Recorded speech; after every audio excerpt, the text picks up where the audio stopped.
करे मित्र हमारा होय। ये तो ब्रह्मा बाबा जब अव्यक्त मुरली में भी हम लोग को बताए थे, जब बाबा का संदेश आया था कि अगर इस बात को धारणा मूर्त में ले आएंगे कि निंदा जो हमारा कर रहा है वो हमारा क्या है, मित्र है, तो कभी भी आपको माया वार नहीं करेगी।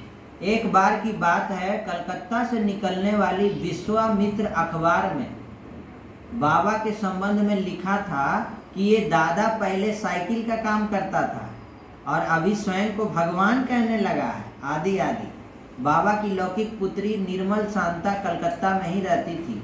अखबार में ऐसी खबर पढ़ने से उनको बहुत बुरा लगा। उन्होंने फिर बाबा को पत्र लिखा कि बाबा, इस संपादक ने एकदम गलत बातें अखबार में छपवाई हैं, इस पर केस करना चाहिए। लेकिन बाबा पत्र पाकर एकदम साक्षी और न्यारा होकर पढ़े।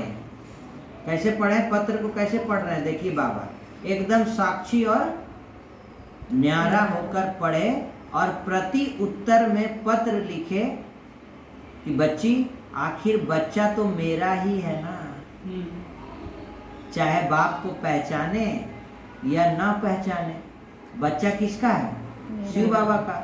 अब सोचिए उस समय ब्रह्मा बाबा में शिव बाबा विराजमान है कि नहीं है, क्योंकि ऐसा शब्द बोले कैसे, बच्चा है बच्ची, बच्चा है, कैसा भी बच्चा हो लेकिन बाप का ही तो बच्चा है ना। बाप बच्चे के ऊपर केस कैसे कर सकता है। जैसे अखबार का नाम विश्वामित्र है तो ये आपका मित्र ही है। आप क्यों समझती हो कि इसने आपकी ग्लानि की है, उसने तो बिना पैसे आपका प्रचार प्रसार किया है। उल्टा बोर्ड का तो आजकल बहुत जल्दी प्रचार प्रसार करता है। सुल्टा तो सभी लगाते हैं लेकिन उल्टे बोर्ड पर सभी की नज़र जाती है और उस बात को जानने की और भी जिज्ञासा उत्पन्न होती है। इसीलिए बच्ची, निंदा हमारी जो करे मित्र हमारा होय।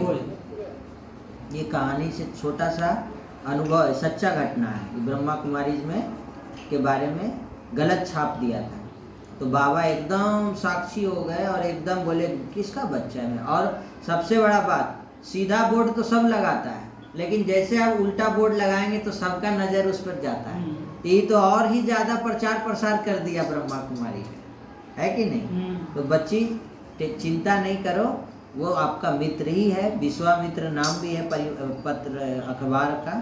आपका निंदा करने वाला आपका दुश्मन नहीं है, वो आपका सच्चा मित्र है। और सच बात है, निंदा जो आपका कर रहा है वो आपका सच्चा मित्र है और जो चापलूसी कर रहा है वो दुश्मन है एक नंबर का। ओम शांति।